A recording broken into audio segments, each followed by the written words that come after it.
সপ্তাহের অন্যান্য দিনের মতো সড়কে ভিড় না থাকলেও সকাল থেকেই রাজধানীর সড়কে চলাচল করছে বাস, সিএনজি সহ সব ধরনের যানবাহন। তবে এখনও খোলেনি সব বিপণী বিতান। তবে রাজধানীর শাহবাগ, কাঁটাবন, নীলক্ষেত, সায়েন্স ল্যাব, এলিফ্যান্ট রোডের বাটা সিগন্যাল মোড় সহ কোথাও ট্রাফিক পুলিশের দেখা মেলেনি। তবে নীলক্ষেত আর সায়েন্স ল্যাব মোড়ে যান চলাচলের শৃঙ্খলা নিশ্চিত করছেন শিক্ষার্থীরা। তাদের সাধুবাদ জানাচ্ছেন সাধারণ মানুষ। সকালবেলা আমি আমার বন্ধুকে বললাম, বন্ধু চল একটা ভালো কাজ করি।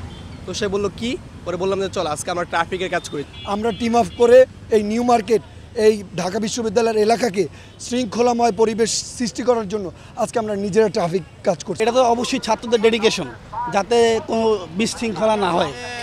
এই দেশ স্বাধীন করছে, স্বাধীনতার পরবর্তী কাজ তো হচ্ছে অবশ্যই স্বাধীনতা রক্ষা করা। সেই রক্ষার দায়িত্বটাই পালন করছে ছাত্ররা। সড়কে পরিত্যক্ত পোড়াগাড়ি ও আবর্জনা সরানোর কাজ করছেন শ্রমিকরা। সাধারণ মানুষ বলছেন বিশৃঙ্খলা চান না তারা, চান না কোনো রাষ্ট্রীয় সম্পদের ক্ষয়ক্ষতি। আমাদের যে রাষ্ট্রীয় সম্পদ আছে, আশা করি যে জনগণ বুঝবেন যে এটা আমাদের ট্যাক্সের টাকায় তৈরি, এটা যেন ধ্বংস না হয়।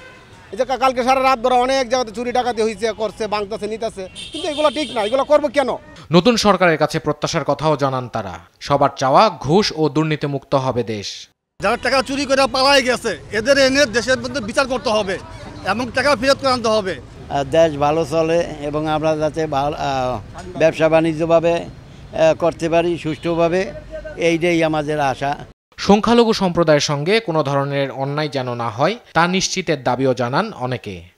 যত মুসলিম অমুসলিম যারা আছে তারা নিরাপত্তাভাবে এবং স্বাধীনভাবে বাঁচবে, এটাই চাই। এই কারণে আন্দোলন করি না, আমরা কি জন্য করছি, সুষ্ঠুভাবে মানুষ যাতে শান্তিপূর্ণভাবে মানুষ চলাচল করে। আমরা নিরীহ পাবলিক নিরীহর মতন থাকতে চাই, শান্তিভাবে সবাইকে মিলে একসাথে আমরা থাকতে চাই। আগামীর বাংলাদেশ হবে শান্তি ও সমৃদ্ধির, এমনই প্রত্যাশা সবার। ইফতেখার রেজা, দেশ টিভি, ঢাকা।